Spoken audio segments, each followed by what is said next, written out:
होती है, जिसके पास में शिव नाम की दौलत होती है, जिसके घर में लोटा पानी चढ़ाने का, जिसके घर में एक लोटा जल चढ़ाने का है, जिसके घर में शंकर जी को चढ़ाने के लिए जल है, समझ लेना कि दुनिया की सबसे बड़ी दौलत तुम्हारे पास में है, फिर तुम कभी खाली नहीं हो।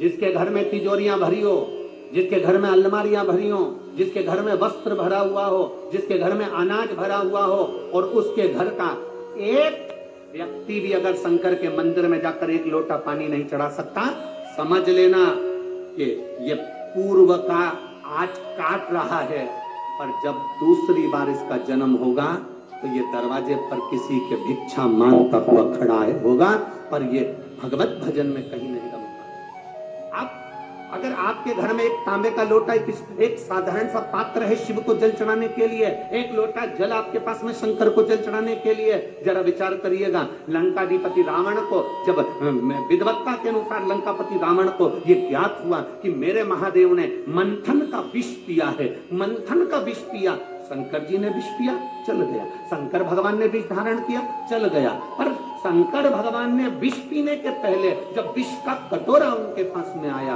वो विष का कटोरा जब शिव जी के पास में आया, तब उस समय पर विष की गंध शंकर भगवान की नासिका से उनके शरीर में प्रवेश कर गई।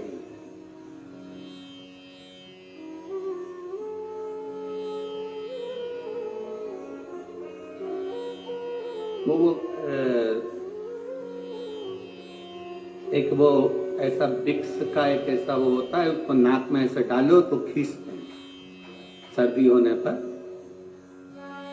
क्या बोलते हैं वो तो तुम्हें मालूम नहीं, ठीक है। बाम की डब्बी होती है, विक्स की डब्बी होती है, किसी किसी की आदत होती है शाम को सोने से पहले वो थोड़ा थोड़ा नाकों में सूंघ लेते हैं, भेजे में वो चला जाता है सूंघने। का महीना हो, हाथ में गंगा जल भरा हो, रावण लंकेश दशानन 10 ग्रीवा जाकर शिव को चढ़ाया जाए। करो हाँ, शिव को चढ़ाया।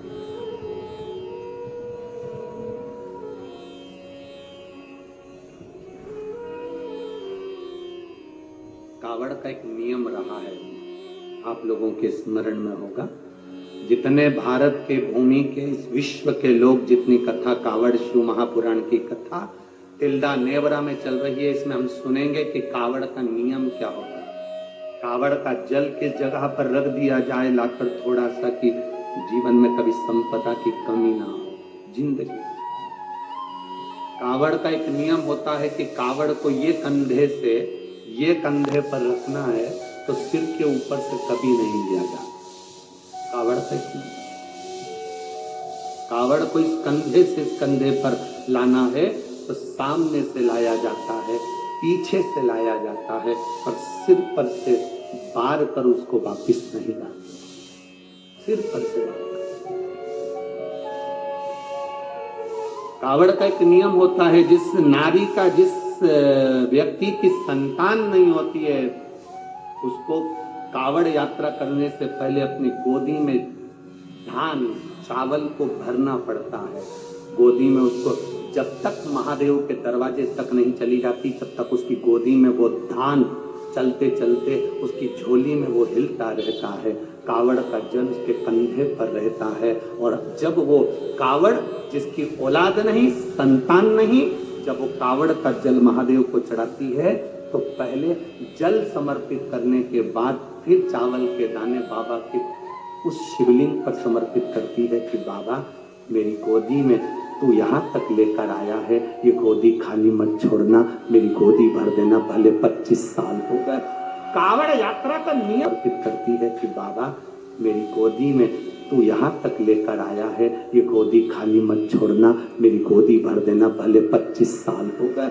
कावड़ यात्रा का नियम है, सिर पे से बार कर वापिस नहीं आती, सम्मुख से कावड़ निकल जाती। लंकाधिपति रावण को सुध पड़ी, जब तुमरुका जी ने कहा जाओ लंकेश, अगर तुम चाहते हो कि शंकर के शरीर में गंध पहुंची है उस विष की गंध को समाप्त करना है, तो तुम जाकर महादेव को जल अर्पित करो सावन के महीने में। उसी को हमारे यहाँ कहावत कहा। अब विश्वास, भरोसा, दृढ़ता शिव के प्रति जागृत कर कर चलते हैं। शंकर के प्रति जब हमारी जागरूकता होती है, शिव के प्रति जब हमारा एक विश्वास दृढ़ होकर हम चलते हैं, तो शिव हमें क्यों ना मिलेगा, क्यों ना। महाराज, हम तो बाबा के भरोसे छत्तीसगढ़ वालों से चलते हैं, हम तो बाबा के भरोसे चलते हैं, भोले बाबा के भरोसे चलते हैं, भोले बाबा के भरोसे चलते हैं, भोले बाबा के भरोसे चलते हैं, भोले बाबा के भरोसे चलते हैं, हम तो बाबा के भरोसे।